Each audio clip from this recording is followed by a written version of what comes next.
Sipopo, à une vingtaine de kilomètres de Malabo, la capitale équato-guinéenne, accueille depuis ce vendredi 27 mai un sommet humanitaire extraordinaire de l'Union africaine combiné à une conférence des donateurs.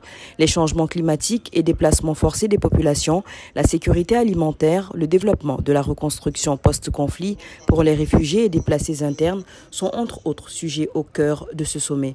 À l'entame de ses propos, Moussa Faki Mahamat, le président de la Commission de l'Union africaine, citant les données des agences spécialisées des Nations Unies, a mis en exergue un tableau sombre de la situation humanitaire du continent, tout en invitant son auditoire à activer la solidarité africaine.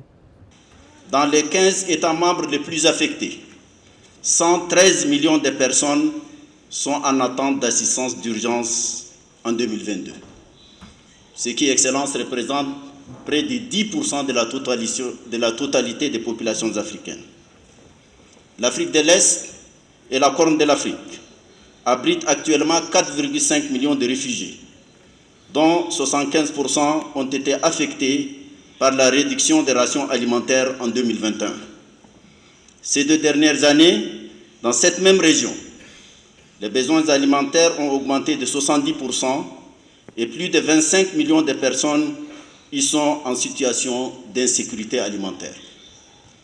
En Afrique de l'Ouest et centrale, on compte 58 millions de personnes en situation d'insécurité alimentaire. Il s'agit là du niveau d'insécurité alimentaire le plus élevé depuis 2016. Le président sénégalais Macky Sall, par ailleurs président de l'Union africaine, a invité de son côté à la résilience des populations. Chers collègues, mesdames et messieurs, certes, les temps sont difficiles.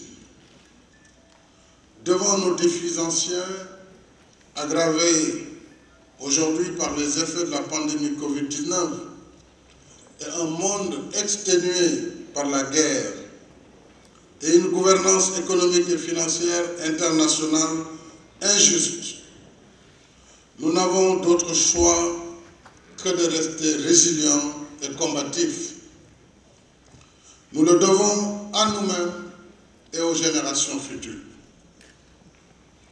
Avec nos ressources humaines et naturelles, avec la force, le talent et la créativité de notre jeunesse et de nos femmes, notre continent ne peut pas se résoudre à une vocation de terre d'urgence humanitaire.